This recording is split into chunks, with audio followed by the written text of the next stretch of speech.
I'm glad to be here tonight on behalf of CenturyLink. We're glad to sponsor the North Louisiana Economic Partnership and to have been a small part of its having gotten started. It's great to see, I'm being told by Beverly to speak up.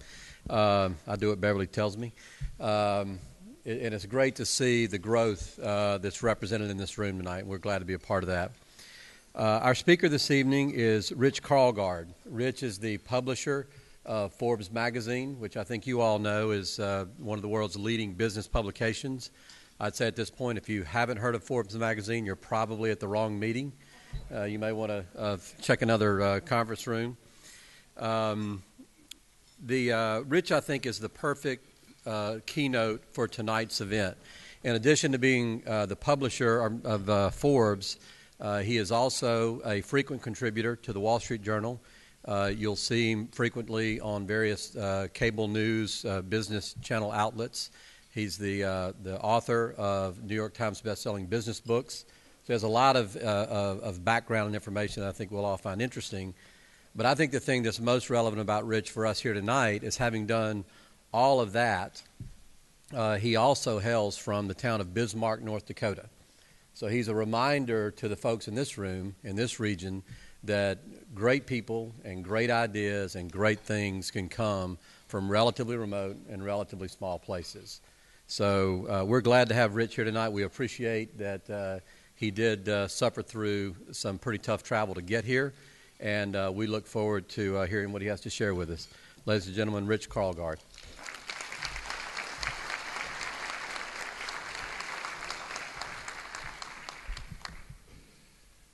Well, thank you, Stacy, for that introduction, and congratulations on the tremendous success of CenturyLink. It really is an emerging global giant, but I have to say that on the PR front, you're entirely being outrun by Duck Commander these days.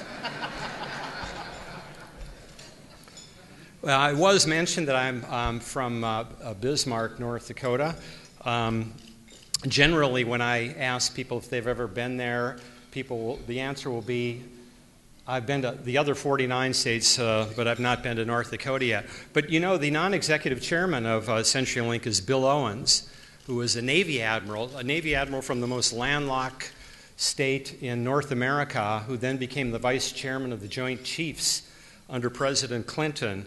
And I'm on a couple of boards with Bill Owens. Unfortunately, they don't make money like CenturyLink, but I have never heard Bill speak so lavishly and warmly about a CEO as he does with Glenn Post of CenturyLink. So you have a real winner in northern Louisiana. I'm going to talk about the economy and what's going on and when is it going to get better. And I'm going to leave most of the political stuff out of it. But I will be happy to talk about it during, you can fire any kind of question you want during the Q&A period. But I think if we intermix, even though the economy and politics is interwoven, as everyone knows, sometimes it blinds us to seeing what's really going on here. And that's what I want to talk about. And then talk about what's working in this economy. And then what are the attributes that winning organizations and communities and states are doing. And then just to do a very quick analysis of what I see working in regional economic development these days. Well, the economy is, since officially coming out of the recession, statistically coming out of the recession in June 2009. Now, did you all celebrate that? Did you really feel the burst of sunshine in June 2009 when that blessed event happened? Since coming out of that, we have averaged about 2% growth per year, GDP growth of about 2%. And, you know, what does that mean? How does that compare to what America usually does? And since the end of World War II through the present, even including this most recent recession and then the one in the early 2000s, we've averaged 3% growth per year since the end of World War II. We have had, though, since World War II, 11 recessions. Did you know that? That's a lot of recessions. A lot of recessions since the end of World War II. And we still average 3% growth through those 11 recessions. So I'm not a math major, but even I can kind of figure out that if you're if we had 3% growth with 11 recessions, then when we're not in a recession, we should be growing at 4%. So we're literally growing at about half of where we should be. Now, why is that? And here's where the problem, here's where it gets interwoven with politics. And it becomes almost impossible to talk about, even though both sides have something of a grasp of the truth. Now, if you're a liberal or a Democrat, your explanation for why the economy is only growing at 2% is that financial calamities, financially led recessions are a different animal. They last longer. One of the features of a balance sheet recession is that when everybody is in debt at once and everybody's trying to restore their balance sheets, which is a fancy way of saying getting out of debt, when everybody's doing it at the same time, you get depressed spending. I'm a conservative, as you can guess by my affiliation with Forbes and my pieces for the op-ed page of the Wall Street Journal. But there's an element of truth there. Despite all the stimulus that's been put into the economy since the recession, that the velocity of money is still below trend line. Everybody's waiting for all of this stimulus and all of this borrowing to show up as inflation, but it hasn't yet, and it might. It might, but right now the velocity of money, which is sort of a very important measure of the health of the economy, is 7% below where it should be, given the size of the economy and so on. So don't dismiss, if you are not a liberal or a Democrat, don't dismiss some of the features of that argument. I think some are correct. On the other hand, if you're a conservative or a Republican, then your argument is going to be that all of this government intervention to fix the economy is, number one, distorting the economy, and it's distorting economic decisions. And number two, everybody knows that all of this stimulus and all of these distortions are going to show up down the road as tax increases, which are hitting this year already and may hit even further down the road. And this depresses spending today. Why invest in the future if your marginal income is going to be taxed at a higher rate? So we're kind of at this logjam here, and it's unfortunate because, as I say, historically we should be growing at 3% to 4%, really 4%. And you can challenge me on that during the Q&A period if you'd like to, because people always talk about the debts and deficits and the pension fund obligations and so forth. So it's feel free to lob a sharp one in my direction on any of those topics. I want to talk about, though, the real story of what's going on in this economy, because what I've just described to you is something that if you watch the cable business shows or you read the Wall Street Journal or the New York Times business page or Forbes or any other, everybody's aware of these general facts. But here's what's really interesting to me, and the story that's kind of undercovered, is that when you talk about the growth rates, 2% right now, that's just an aggregate of everything that is occurring. You take all of the economic activity in the United States, you add it all up, it comes to close to $15 trillion, and we're growing 2% a year off of that base.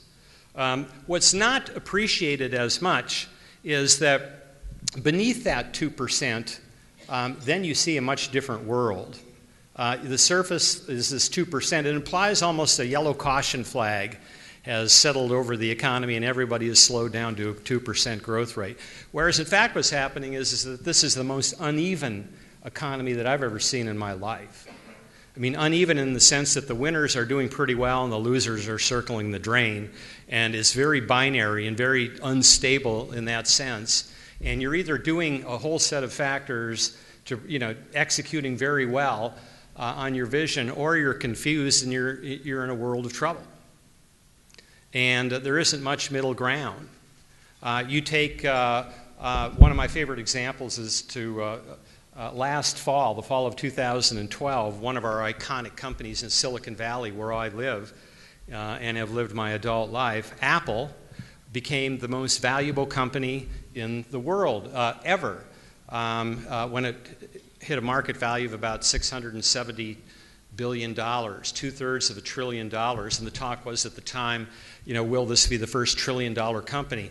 It broke Microsoft's record of $630 billion or something like that in in December 1999. And if you really get picky about this, you can say on an inflation-adjusted basis, Microsoft probably still holds the record.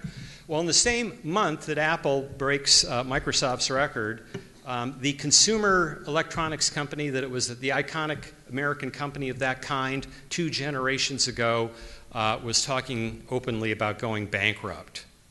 And that was Eastman Kodak. So here you have Eastman Kodak down there, Apple up here.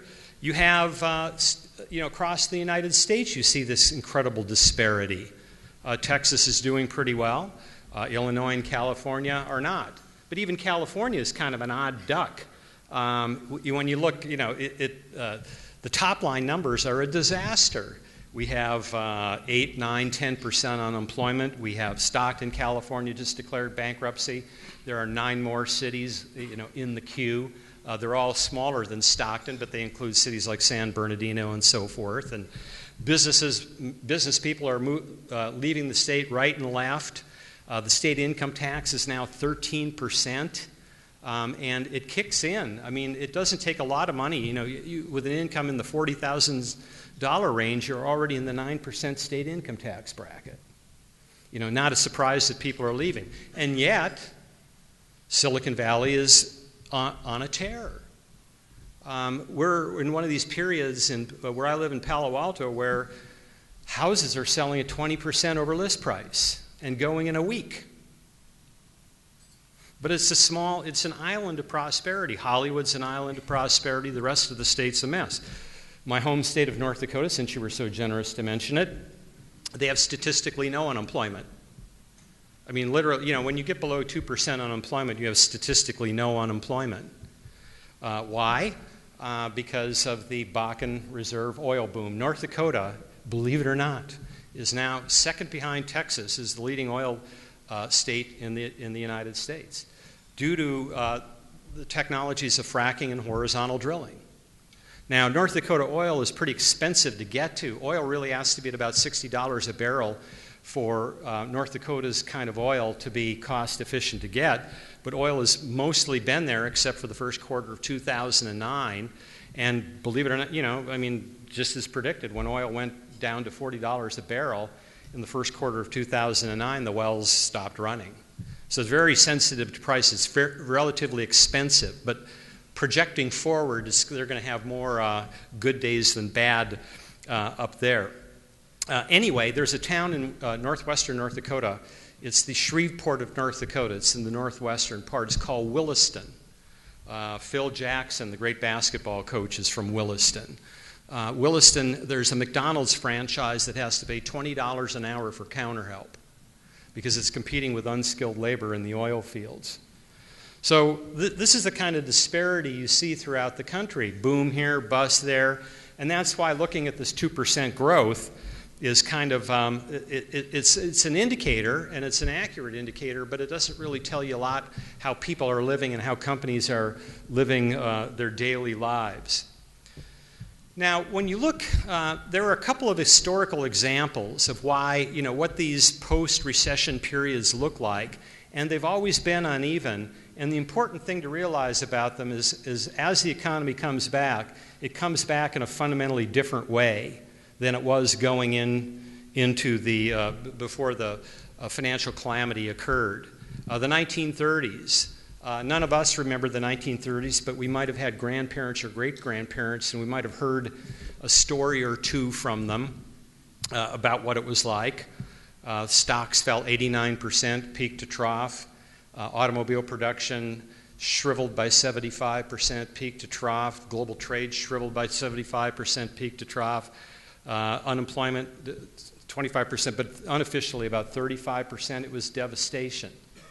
But it wasn't devastation for everybody. It was a pretty good decade for Hollywood, for example. Look at a movie made in 1930 and then one made in 1939. There probably isn't a decade in the history of Hollywood where you've seen so much progress. Or you look at airplane manufacturing. It didn't have a bad 1930s. In fact, all this, the aerodynamic design that we take for granted in today's airplanes and cars and almost everything else really was rooted in the design philosophies of the 1930s. Or to take a more recent one, some of us my age, by the way, you know that program with that's my high school photo, if you're kind of wondering. The person in that photo would not have remembered much about the 1970s, but I can tell you that I do remember. I was still in high school and college, but if you really want to take economic calamities that we recently suffered and are working our way out of, the 70s is actually the most relevant comparison. Take stocks. This time around, stocks dropped from peak to trough about 55%. From January 73 to December 74, stocks dropped 46%. So, you know, roughly equivalent, a little worse this time, but nothing compared to the 1930s where it dropped 89% peak to trough. Unemployment hit 11% in February 1975. Washington. How is Washington doing? Well, not so well. Spiro Agnew, our vice president, resigned in disgrace in October 1973. Richard Nixon resigned in disgrace in August 1974. How are we doing on the foreign policy front? Well, we withdrew from Saigon. Saigon collapsed in April 1975. So from the beginning of 1973 through April 1975, when you added it all up, the country was pretty darn miserable.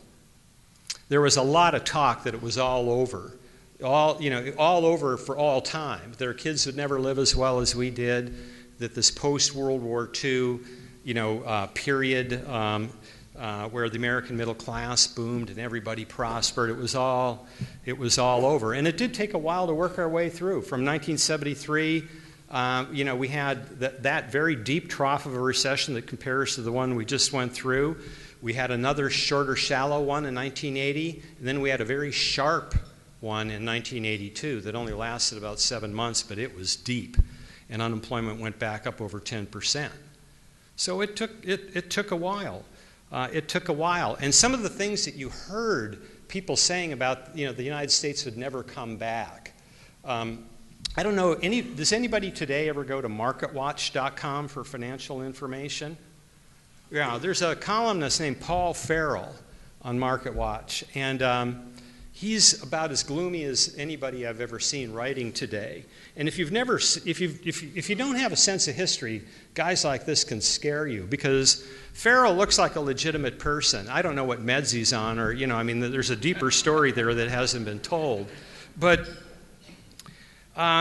he worked for Morgan Stanley, and he looks sort of like a distinguished professorial type. And you go, well, he must be credible. And Paul Farrell said, throughout 2009, and the market's starting to come back after its March bottom, and Paul Farrell said it's all an illusion. He said there's going to be a second leg down. It'll be much worse. It will rival the Great Depression. But we no longer have the inner strength in this country to survive a Great Depression. Therefore, we're going to see a collapse of civil society followed by a military dictatorship. Anything else on your agenda, Paul? This is what he wrote. And guys like this always attract a following. And you think it's new. This is the point I want to make, that this can scare the bejesus out of you because you think it's new. Except in the 1970s, before there was the internet and the World Wide Web, there was a newsletter writer named Howard Ruff. And Howard Ruff wrote a newsletter called Rough Times. And Howard Ruff, throughout the 1970s, said, that 73 and 74 stock market drop and recession, he said, you haven't seen anything yet. There's going to be another leg down. He said it's going to rival the Great Depression, and I don't think we have the intestinal fortitude to handle it like our parents and grandparents did. And my guess is that it's going to result in a lot of civil chaos followed by a military dictatorship. So Paul Farrell isn't even original. I mean, he's plagiarizing a guy from 40 years ago when he said this. Well, here's the thing about the 1970s were really pretty, it was an economically disastrous decade. I hit some of the high points. Do you know from 1970 to 1979, stocks dropped over the course of the decade by about 25% on an inflation-adjusted basis, and there was a lot of inflation in the second half of the decade, about 70%. You had these unemployment pockets. You had disaster here and there. Political disaster, political paralysis. And yet, Funny enough, it was probably the most fertile economic decade in the history of the United States for entrepreneurs. Entrepreneurs who created great companies in tough, uncertain times. And I'll just go through a quick list. 1970, Little Rock, Arkansas, Fred Smith starts FedEx. I'm going to come back to Fred Smith and FedEx because, he moved to Memphis in 73, and I had dinner with him in Memphis last week. And when I get to the part about what's winning today, you're going to be surprised what you hear from Fred Smith. 1971, Southwest Airlines made its maiden voyage out of Love Field in Dallas, Texas. 1975, Bill Gates dropped out of Harvard after his junior year and with his friend Paul Allen started Microsoft in Albuquerque, New Mexico. Why Albuquerque? Because there was a guy making a kit computer called the Altair 8800, and it needed a programming language, and these guys thought that they could do it. 1976, in a garage about a mile and a half from where I live, Steve Jobs and Steve Wozniak started Apple. 1976, the whole biotechnology revolution started with the founding of Genentech. 1977, Larry Ellison started Oracle. He had tremendous sets of changes during this time. And what was happening is that, while the whole world was seeing calamity, a younger generation was saying, well, things have changed and they're not going to come back in the same way. And if I put together technology, new technology like Intel's, microprocessor, which came out in 1971, which begat the hobby computer in 1974, which begat Microsoft, which begat a real computer called Apple in 76 and 77. If I can take emerging technology and I can take emerging ways of marketing and reaching new people and put those together, I can invent something that is suitable for this new economy that is emerging out of the rubble here. I talked about the microprocessor. You had airline deregulation. You had things that were changing the mix. But one of the things that really changed the mix in the 70s and applies today is that demographics are changing very rapidly. And 1970s was really the commercial equivalent of the 1960s. That is to say, the 1960s really didn't hit most of America until the 1970s. And to confirm this thesis, just go back, those of you who are my age, and look at your high school yearbooks and see when long hair came in. I know in Bismarck it came in around 73. I remember a coach in 1974 seriously saying, any boy that won't cut his hair for me won't block on third and short. So that was kind of the mentality back then, but then it changed, and it changed rapidly. And there was a magazine that kind of caught the zeitgeist of America post-World War II, 50s, 60s, called Life magazine. But it depicted America as this monolithic middle class, white picket fence, white people. And it died in the 1970s because it was no longer an accurate depiction of Americans and their interests. And suddenly the 70s, you saw this as a precursor to cable TV first, and then the internet. You saw in the magazine industry an explosion of single interest magazines. And I worked for one of them. It was Runner's World magazine, started by a Kansas City entrepreneur in his bedroom in high school, moved it out to the Bay Area, and it quadrupled its circulation in the year 1977, my first job out of college. An amazing boom. It went from 80 to 320,000. And by the way, parenthetically, I saw, I talked to at the Dallas airport just a few hours ago. It was Alberto Salazar, the marathoner. I said, "Are you Alberto Salazar?" He held the American record in the marathon and set in 1982 that was only recently broken, parenthetically speaking. So this is what was happening. The entrepreneurs at the time, I said stocks went down in the 70s. They went up for Warren Buffett. Warren Buffett had a good 1970s. They went up for Peter Lynch. Peter Lynch started one of the most successful large funds of all time, Fidelity's Magellan Fund.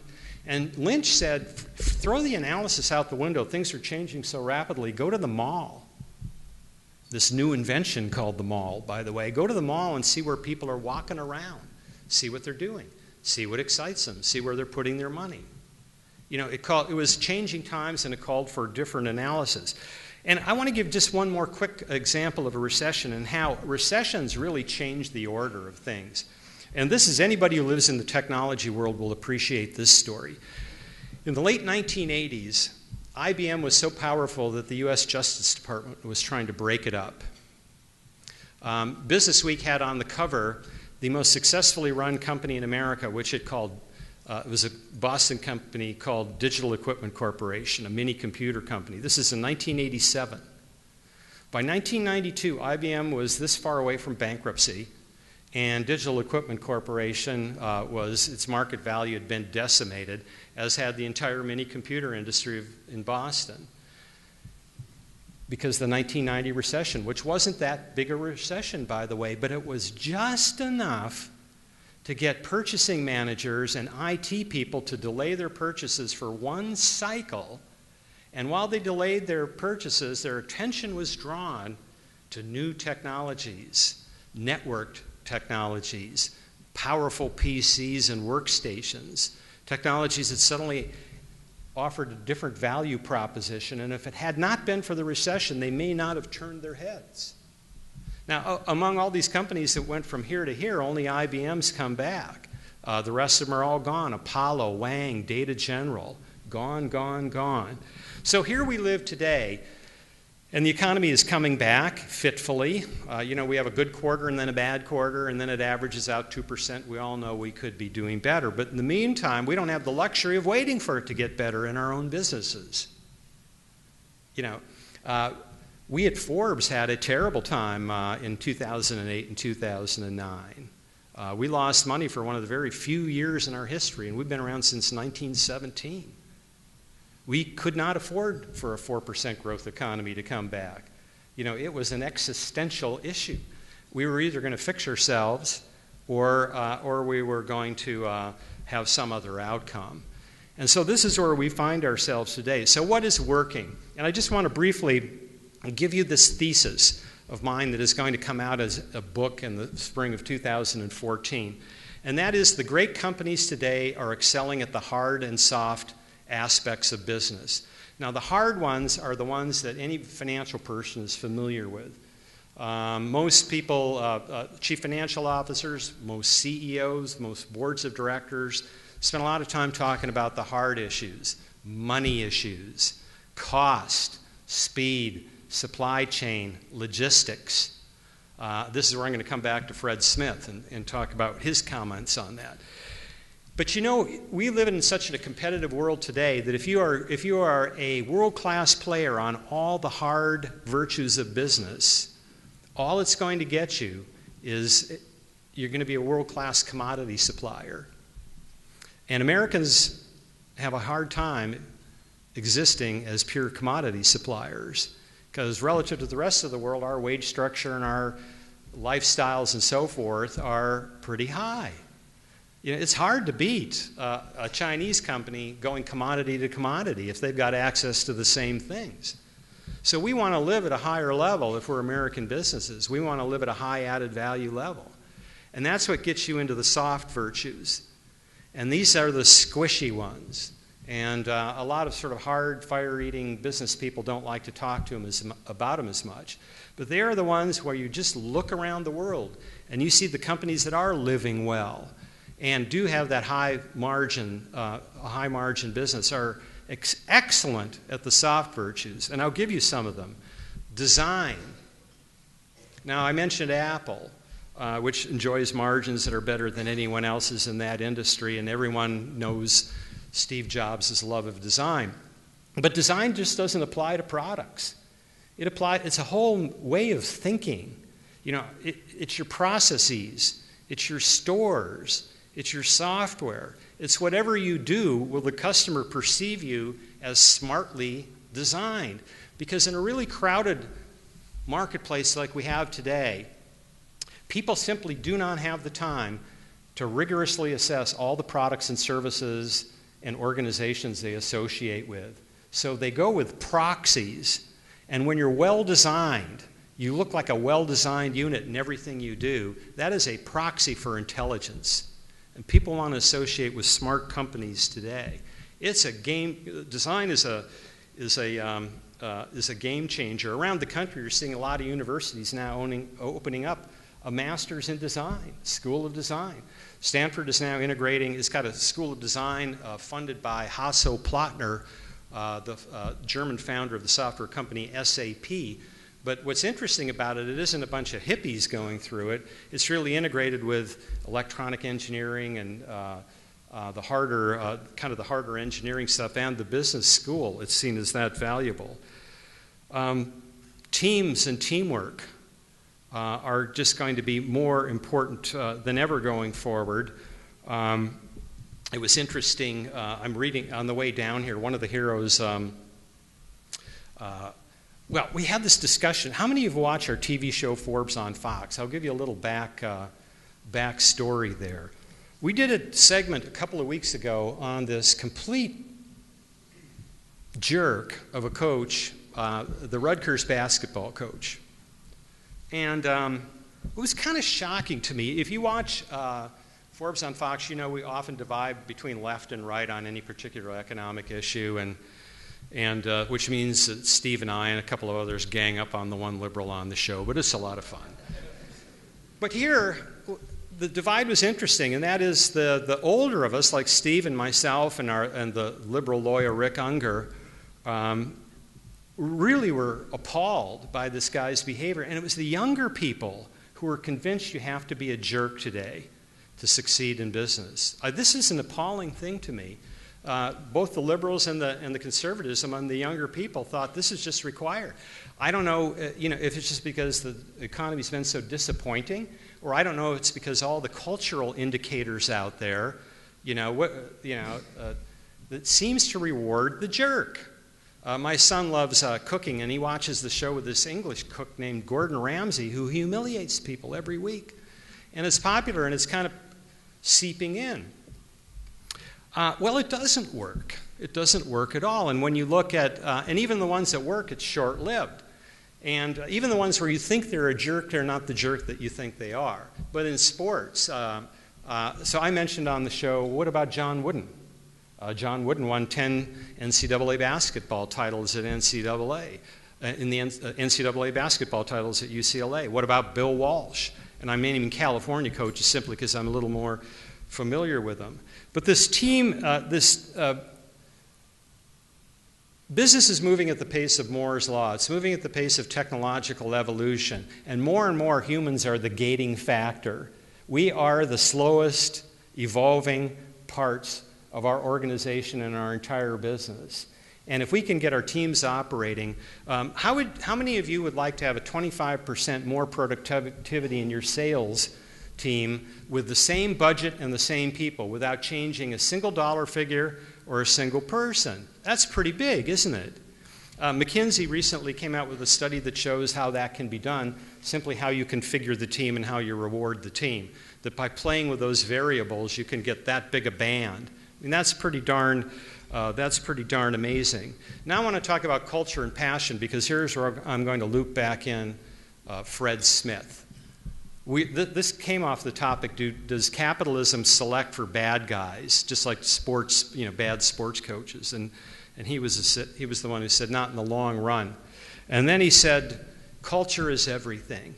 He says, my belief in starting FedEx, and it's even more important today, is that culture trumps everything. Culture trumps business model. Culture trumps your organizational chart. Culture trumps everything you have.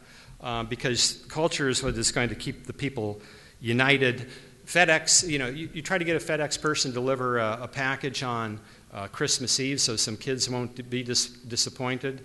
It's the culture that does that. That does not come from an edict down from the top. It never has and it never will. And the faster the economy moves, and the more it looks like we're entering in, when we landed the plane today, we came into this low fog where everything gets white.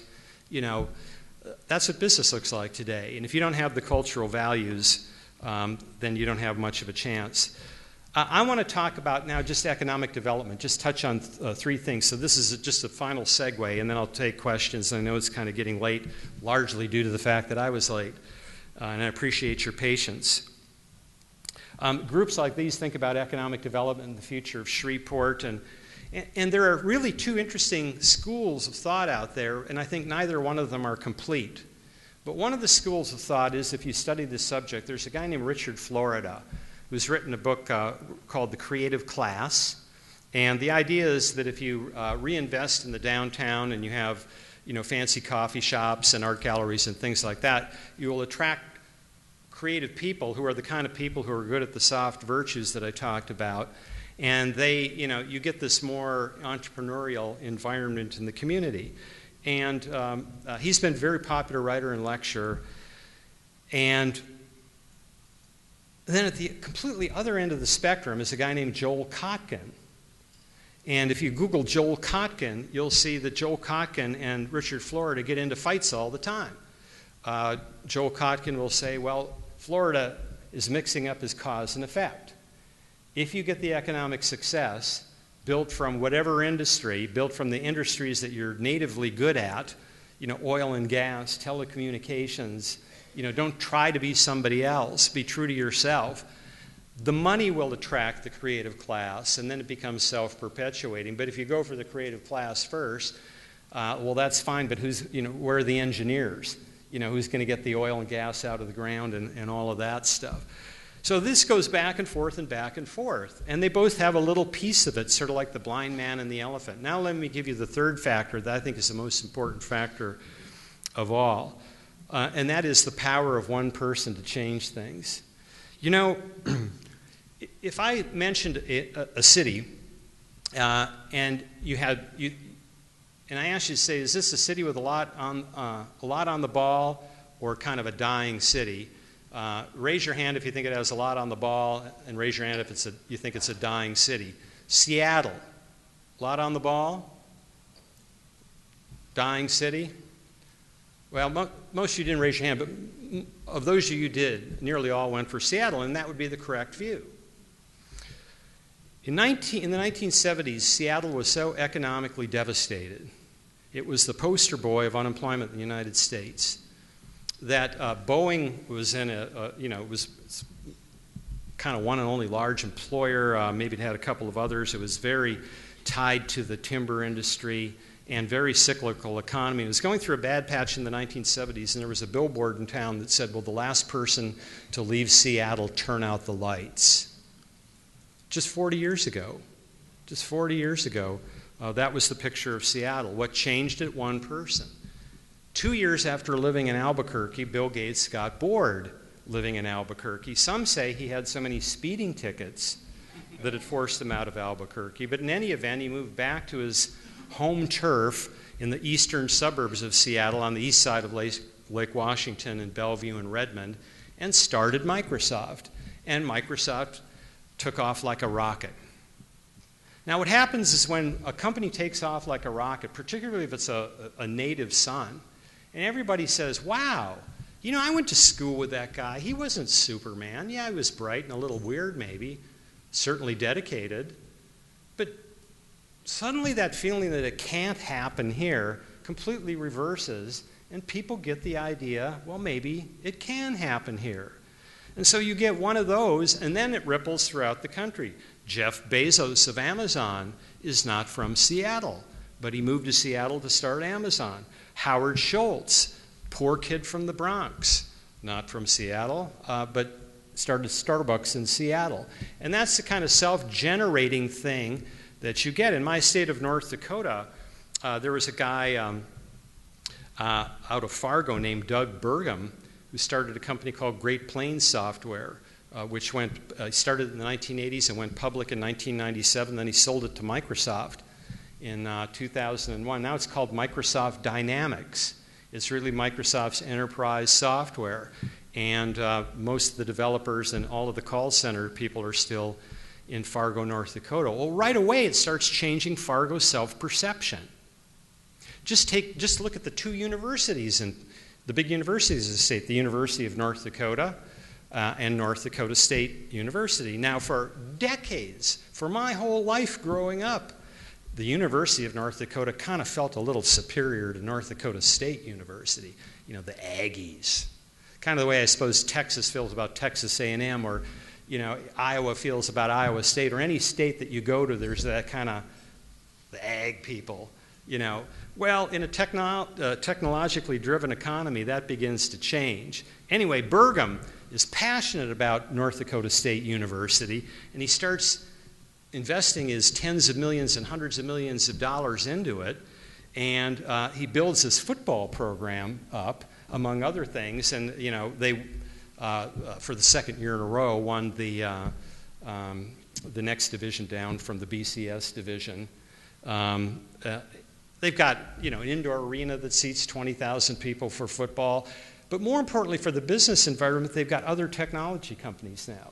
They got radio frequency identification chip companies and so forth, because the simple fact that one guy showed that it could be done here, people get the idea, well, maybe it isn't radioactive. Maybe we're not stupid. Maybe we are, let's give ourselves a little bit of credit, more entrepreneurial than we thought. That, I think, is the factor that ultimately is the most factor. So when you have those entrepreneurs in your midst, boy, you really have gold. Those are the multiplier effect folks. I'm going to stop here.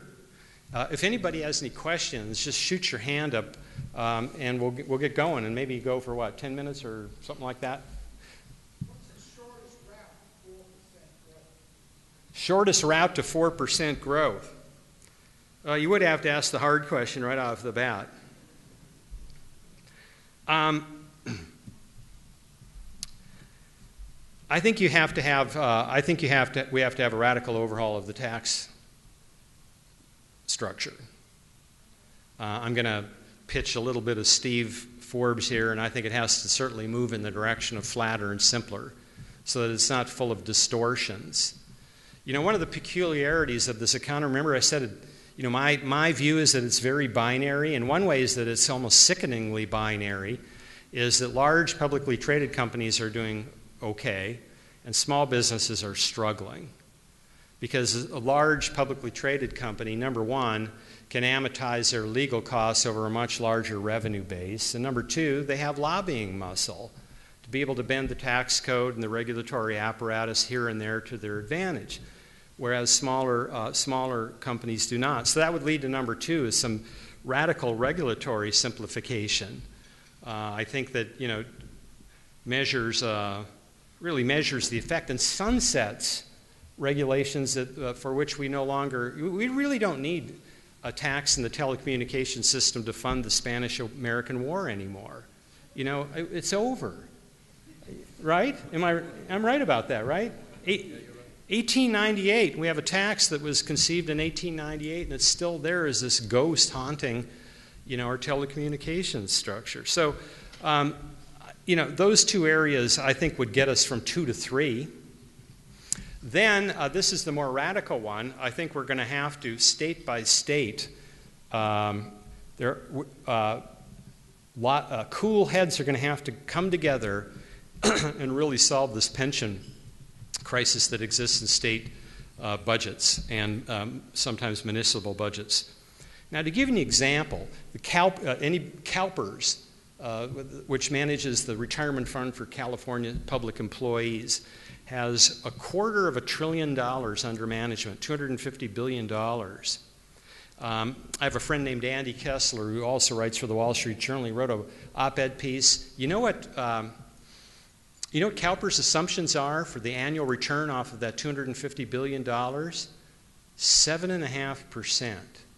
They think they're going to get all of their assumptions for paying out their pension payments for state employees is based on the assumption that from here until eternity, they're going to get 7.5% off of that $250 billion. Well, first of all, if you're 250, you're not going to outperform the market in any shape or form. You are the market. I mean, you have regressed to the mean when you're that large, and you just can't see going forward a 7.5% return net of inflation. I talked to Fred Smith about this, and he says at FedEx their assumption is 4.5%, and Fred said, and I'm a little scared about that too. So we're going to have to, in California, by the state constitution, the retirees' pension payments are protected. But when it comes, what is going to happen is that we're going to run out. Fire departments and police departments are going to disappear because we're paying retired policemen who retired at age 55 and who are living in Idaho. Idaho is called Blue Heaven because so many people from the Los Angeles police force move up to Idaho. And people moving into California are paying for them. So it's really inequitable. That will have to be broken. And I think then you begin to break through and get closer to 4. So a tax, regulatory, and some sort of, we're just going to have to come together on these pension fund arguments, and people are going to have, bondholders and the pensioners are going to have to reach some kind of a compromise, or it's going to break the system. But I think we will, because we're still this entrepreneurial magnet around the world. We've got, with the great cheap energy that we have, the oil and gas boom, a manufacturing renaissance that the U.S. South is leading. There are so many things to be excited about. Population growth. You do need population growth if you're going to grow your economy, and we're still growing. I mean, this is a real problem with Japan and Europe, of course, and soon China. I mean, that one-child policy in China is going to come back and bite China in a major league fashion, starting in about 10 or 20 years.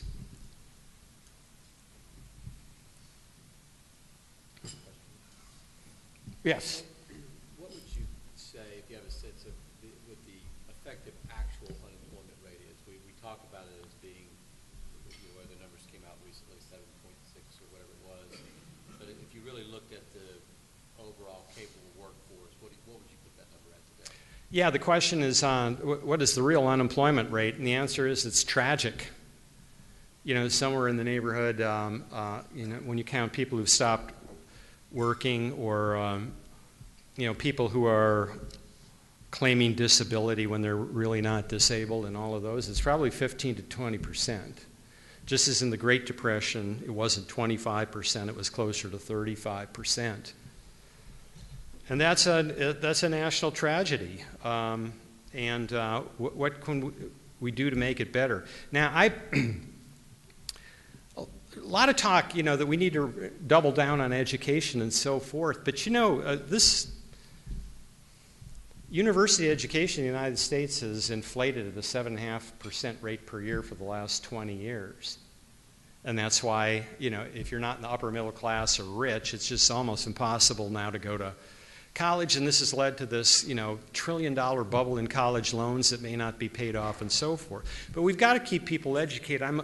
I'll give you kind of it's a little off-the-wall idea of how I think we're going to solve that. And I'll make this the last answer because it's getting late. We have a great asset in the United States in community colleges. Recently, before I went to Stanford, I actually went to a community college in Bismarck. And after I decided that I wanted to go to Stanford, there were 2 problems. One is I didn't have the grades, and 2, our family didn't have the money.